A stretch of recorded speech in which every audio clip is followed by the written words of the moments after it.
Oh, good morning, world. My name is Stephen Walker, and welcome to A Walker in the Woods. And today I want to share something that has helped me tremendously in times of emotional chaos. And last month I've been through my fair share of emotional chaos, to say the least. And it's a very simple but powerful idea, and that is to observe, not to absorb. To observe, not to absorb. Basically, how to manage emotion. So let's take a look down below. I live in South Korea. South Korea is known as the land of the morning calm.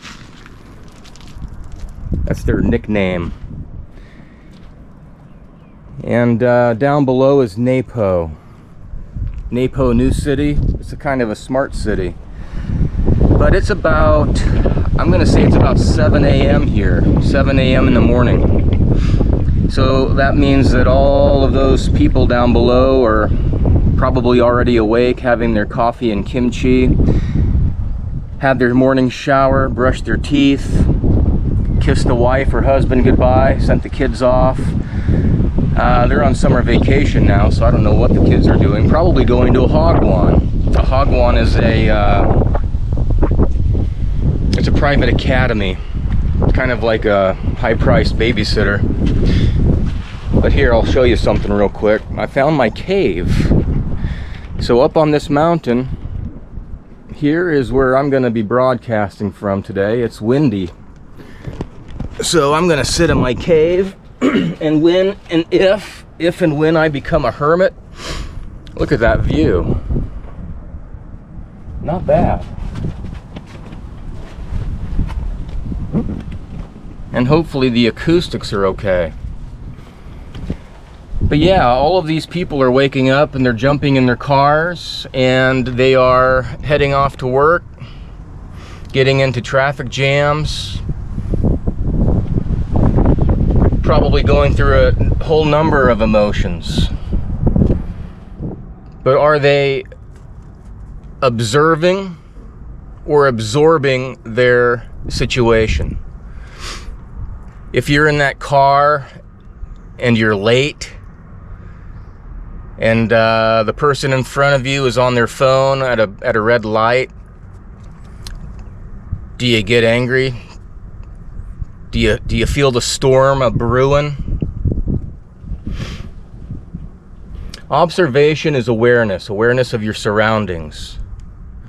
But then you go on the opposite spectrum there. The opposite of observation or awareness is entanglement and absorption. So are you absorbing the situation around you? Do you let it get the best of you? Do you honk? Do you have road rage? Do you get out? Do you stop someone and actually get into a verbal altercation, or even worse, a physical one? And then 5 minutes later, you're cuffed and stuffed in the back of a police car. Was it worth it?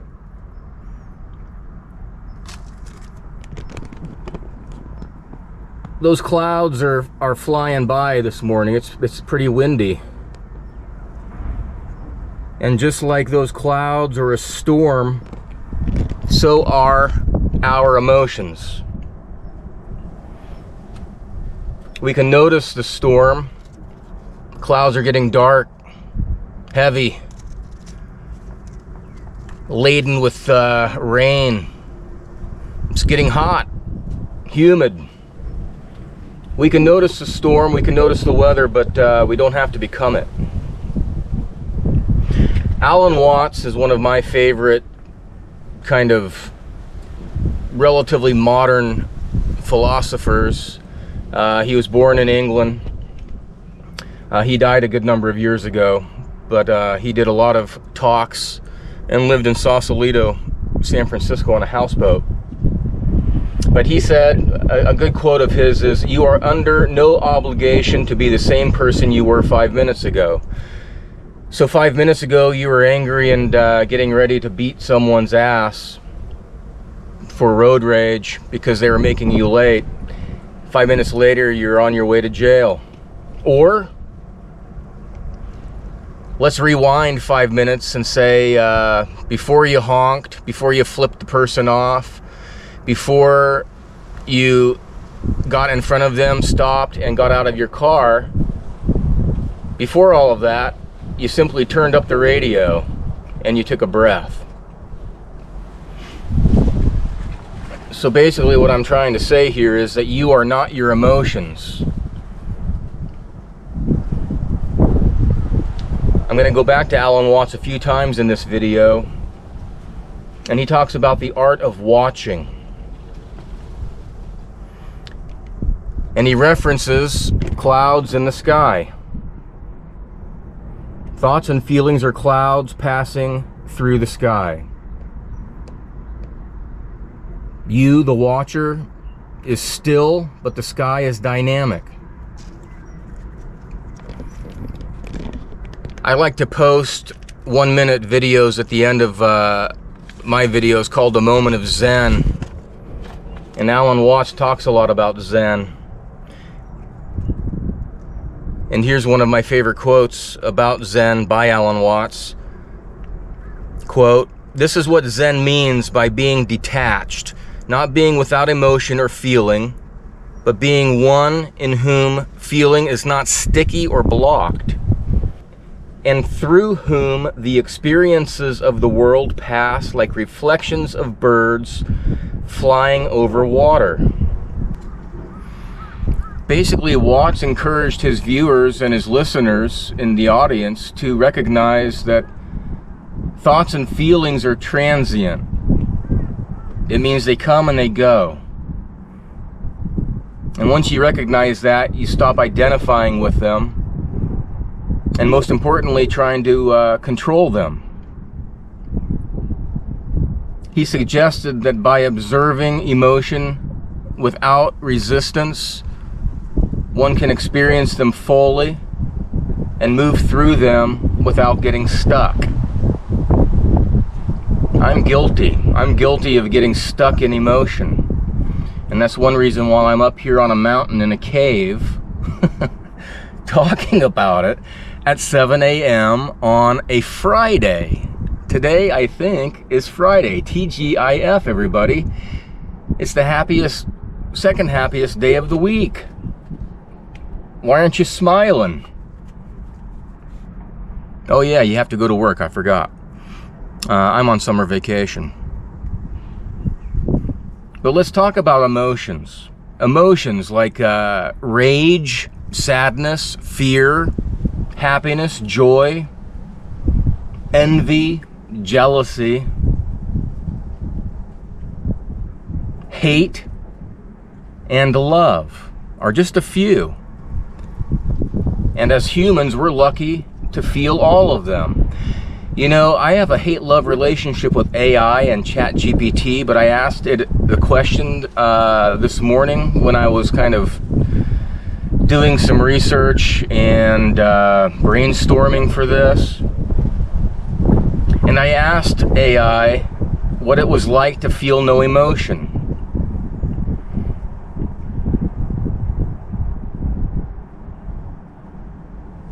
And I also asked it if it would like to, if it was possible, would you like to feel emotion?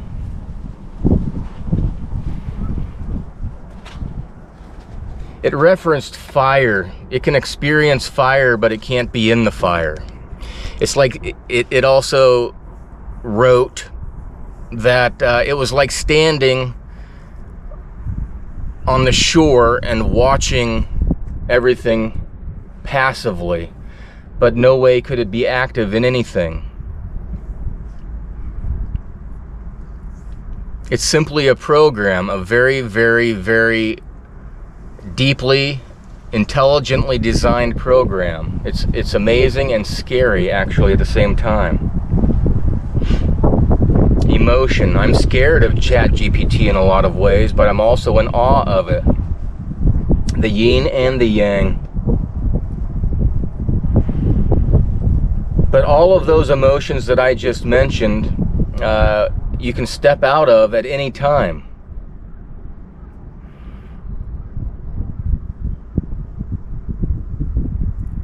For me, anger has been the emotion that I've probably struggled with the most, and my wife would attest.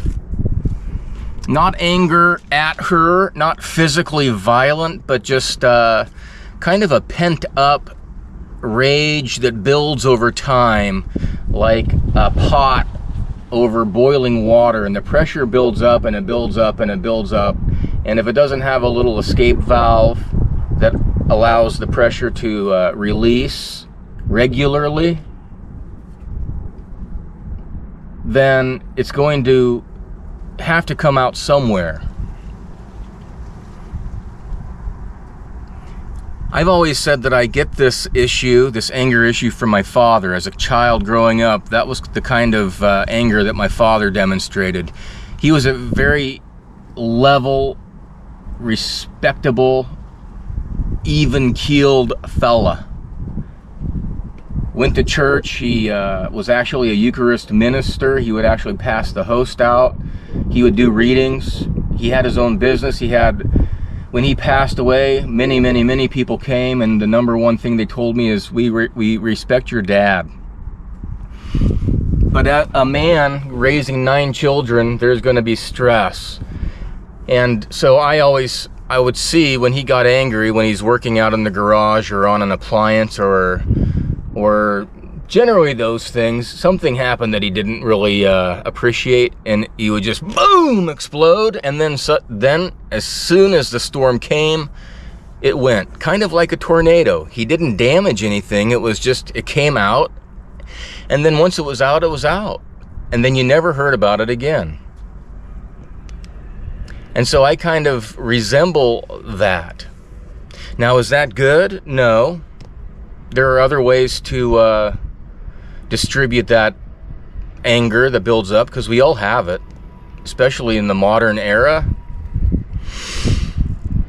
How do you keep it under control at the right time? And how do you keep it under control and not allow it to hurt someone that you love or are near, in your office space, in your relationship, in your marriage, with your children, whatever?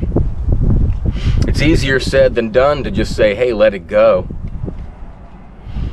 I don't blame, or I don't lay the blame at my father's feet by any means, though. I take all 100% responsibility for my behavior and actions. But as an expat here in Korea, I'll just give you a couple personal scenarios. Life is not easy in Korea as an expat. 90, I don't know what percent, but probably at least 95% of the people here are Korean, and they have a thing called juche, which is self-reliance. North Korea really gloms onto that one, self-reliance, urinara, we are one country. But Koreans also have another phrase or word here, and it's jung. And I'm like, well, if you ask them what does that mean, and they say, well, it's kind of hard to explain, you can't really explain it, you wouldn't understand it. Jung is kind of like the Korean spirit. You have to be Korean to know it, to feel it, because they've gone through a very turbulent past. The past century, the Korean War, division of a country, north and south, going through economic hardship after the Korean War and the economic boom through the 80s, and then I think it was the 90s. It's getting windy here, my cave is leaking. But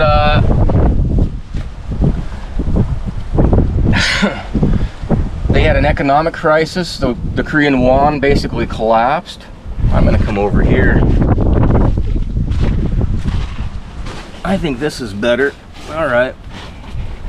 This might be a little bit better. I love this cave. But yeah, the won collapsed. You know, a lot of people, suicide has always been one of the top ways to go.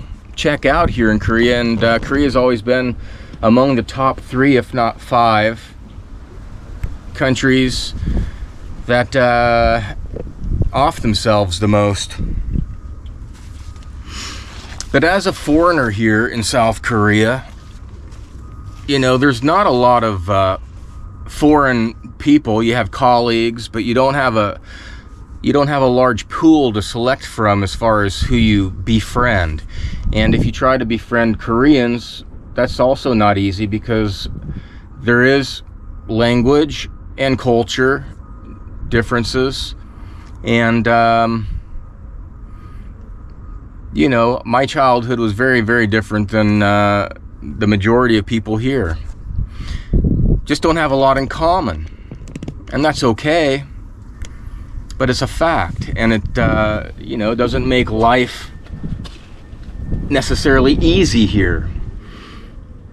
It's also difficult to own your own business, own your own crypto account if you're into the cryptocurrency thing, and even owning your own home. You can rent, no problem, but owning something, it's possible, but it's not easy.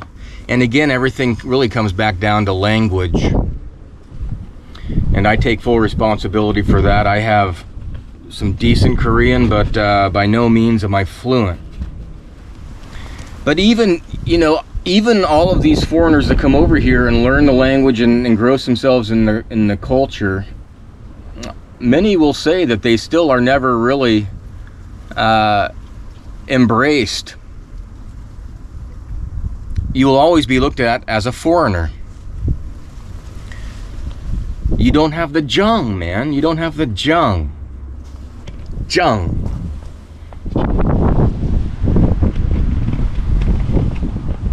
I'm digging my new cave.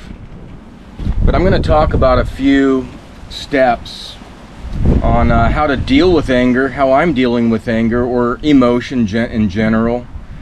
But emotional triggers in daily life. So society, obviously, modern society is full of emotional hooks. Things that hook you in, catch your attention and your emotion.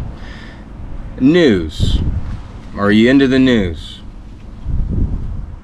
An easy way out is to turn off the television. Noise. Noise pollution. South Korea, they have no problem with noise pollution. Especially 20 years ago, 10 years ago. These days, they're starting to figure that one out. But it's a growing... Things are always changing here. There's always construction, there's always banging and honking and whatnot, depending on where you are. Phones. Smombies. Are you glued to your phone? Are you annoyed if you don't get that message in 2 seconds? Or if the connection drops?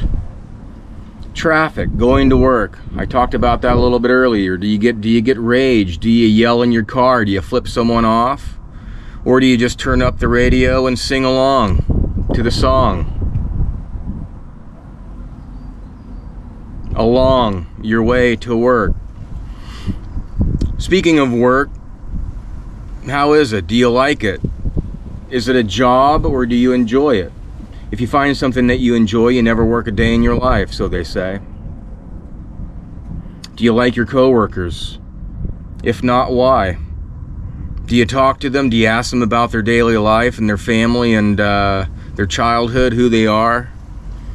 It'll help you figure out maybe how or why they're acting the way they do now. Rude people. Are you rude? I know I am sometimes. I try not to be. Speaking of yelling, did you hear that? Koreans like to climb up to mountains and yell. It's like they accomplished something. Or just letting out that release. Maybe that's what they're doing. I don't know. Letting out their emotion into the ether, the great beyond, into space.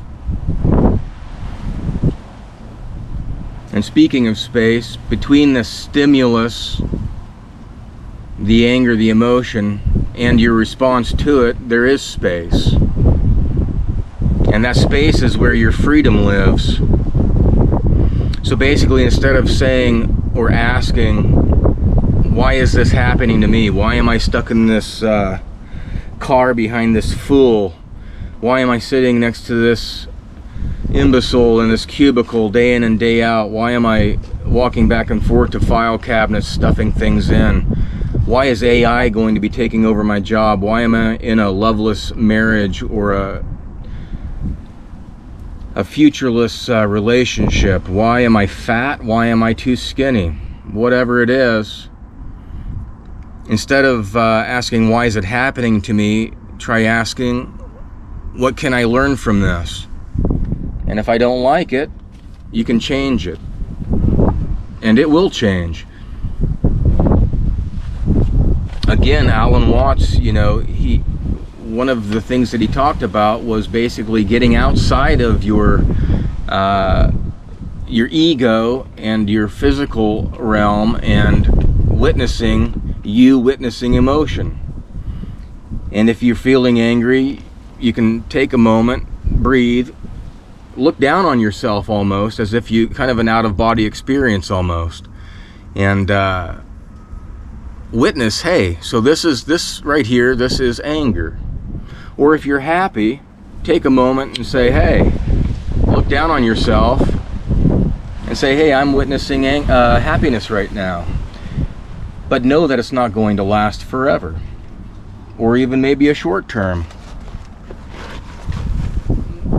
Personal relationships and emotional entanglement is the next one. So family, friends, students, spouses, everyone that you know, come across, carry emotional energy. But the key is not to take their emotional energy or emotion personally. Don't take others' indifference to you. For example, if you're in the same room with them and they're not noticing or talking or even want to acknowledge you, they're simply just not thinking about you. They're in their own bubble, in their own world, and in their own struggles. An example that I have, I'm a teacher at a university here, and oftentimes I can recognize students' moods when I walk into a room. I can feel the energy, the atmosphere of a room. And this last semester, one class in particular, it was a Wednesday morning at 10 a.m. And it was like whenever I walked into the room, they sucked the air out of my lungs. I can feel it. I walk in and say hello, and the ones that are there before I arrive are already, you know, sitting, got the text neck down, engrossed in their phone, and I say hello and get no response. When I was young, that was called respect. If someone says hello to you, you can at least acknowledge by saying hello back. So that could and has switched my mood easily, quickly. Like, okay, game on, people, because I'm the one that wields the power in this room, and at the end of the semester, I get to give you a grade. And I could take it, I could do it. But at the end of the semester, after certain emotions that I've had in that class subside, and I look at their numbers, and I look at you know, their attendance and participation and tests and all that, I do grade fairly. But in class, I could allow that to affect the whole 1 hour and 50-minute class, and everybody ends up having a bad time, including me, and I don't want that. So all I do, I go in, say hello. If someone answers, happy days. If they don't, I'll go to the computer, turn on Radio Paradise. Usually, I recommend that. Radio Paradise, a free streaming service of real people picking out tunes. So we listen to music, and then once we get underway, the mood can actually change, and people actually do start participating. They're just not ready all the time. So there's a thing called empathy, in which you can empathize with someone. Another word for empathy, I guess, is to feel another person's emotion without absorbing it. I can empathize. Oh, you lost your dog. I empathize with you. I feel your sadness, but I'm not going to absorb that sadness. It is easier said than done, all of these emotions, letting them go. And we are all a work in progress, including myself, 110%. So I've got a few techniques that we could practice. And there's nothing new under the sun here that I'm going to tell you, but obviously breath. Breath awareness, inhaling deeply, counting to 4 or more, and then exhale slowly. I did some deep breathing in my last video, and I'm going to do it again today. So let's do 3 deep breaths. Hold it on my count and go. Breathe in. Hold it.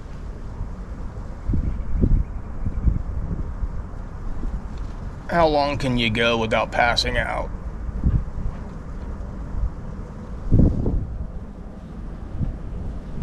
For the sake of brevity in this video, let it out. One more. Hold it.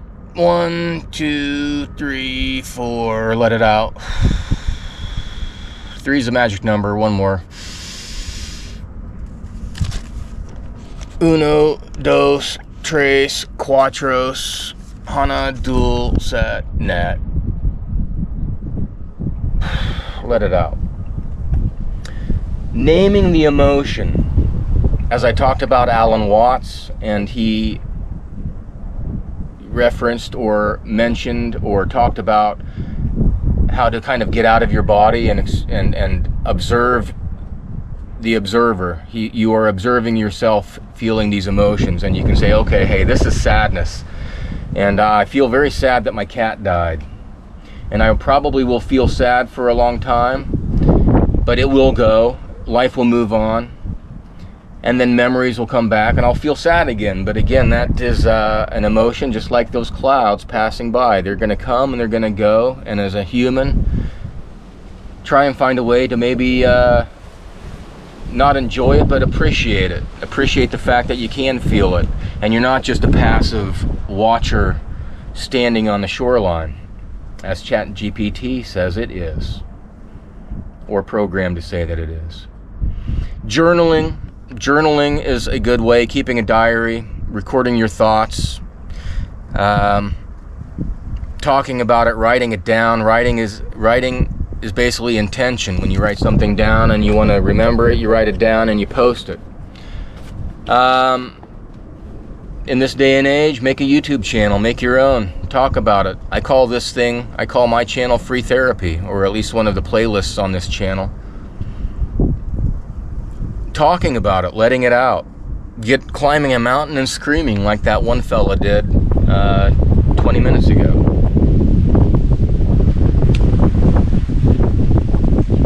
Zooming out. Not always zooming into your camera, but zooming out. Observing. I am the observer, which is kind of like the sky technique or the sky view technique. So if you imagine you fly up into the sky 30,000 feet above, what does your emotion look like from above at 30,000 feet below? What does sadness look like? What does happiness feel like or look like? What does anger look like? What do you look like 30,000 feet below from where you're viewing yourself and you are 30,000 feet below in your car, honking and flipping someone off because you're going to be 5 minutes late to work? What the hell? Don't go to jail, people. It's not worth it. Emotional minimalism. We have a lot of emotional clutter filling our brains. 24-hour news feeds, CNN, Fox, BBC, take your pick, which fills us with anxiety. Anxiety leads to fatigue, and fatigue can lead to disconnection. So basically we have to learn or figure out how to let go of what's not ours. Watching all of those news channels and all of the terrible, news. Someone drowned in Australia yesterday, and there was an earthquake in Myanmar this morning, and Iran attacked Israel after Israel attacked Iran. Don't get me started on Palestine. Then your neighbor is mowing the lawn at 7 a.m. and his dog pooped in your yard. That's not yours. You can go ask your neighbor politely to come pick it up. But you have to ask, is this mine to carry? Are all of these woes that we are experiencing and watching and hearing about, are they ours? Are they ours? To be a minimalist, people say, well, that's kind of, your apartment is bare. You have nothing to share. It feels cold. Minimalism isn't cold, it is clarity. And it's clean. The power of silence is the next one I want to talk about. Alan Watts, again, I'm going to quote him again, and he says, muddy water is best cleared by leaving it alone. Rather than confront something, you just leave it alone. Rather than get out of the car and road rage on a person you don't know. You don't know what that person's going through. They may have to be rushing to a hospital because they have a sick son in the back of the car, or their coffee's getting cold. I don't know. Whatever reason it is. If you just sit in silence a little bit and allow that person in front of you to pass, just like your emotions will pass. I have to work on it too. I'm guilty. I am guilty. I have anger issues. But I guess the first step in dealing with it is acknowledging that you have it. Silence. Where do you find silence? Well, you can find silence in a cave on the top of a mountain in South Korea. That's one place, but if you're not in South Korea, it might be a bit far to travel. Go in your closet. Turn off the television and your phone. Lay in bed. Draw down the curtains. Put in earplugs. Put on a sleeping mask over your eyes and get into total silence. Sensory deprivation. I would love to try one of those tanks. Meditation. Or just get out into nature. Nature teaches us this. Trees do not rush, and the sky does not cling.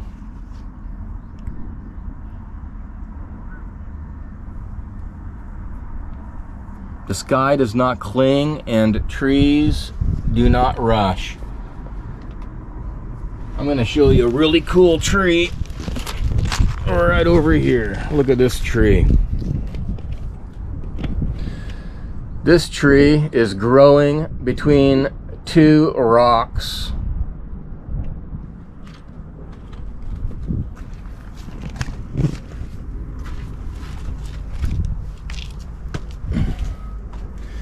This tree is growing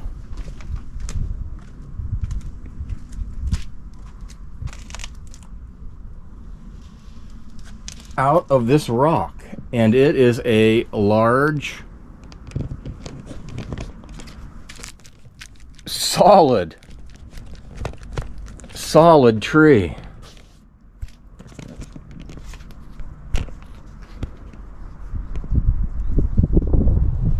Between two rocks, on a rock. Amazing. Well, yeah, it is kind of clinging to that rock. Should I take it back? It's resilient. It weathers all kinds of storms, wind, rain, lightning. Basically, as a human, all of those would be emotions that go through us. Lightning, wind, rain, being hot, humid, everything. All related. So, I don't know.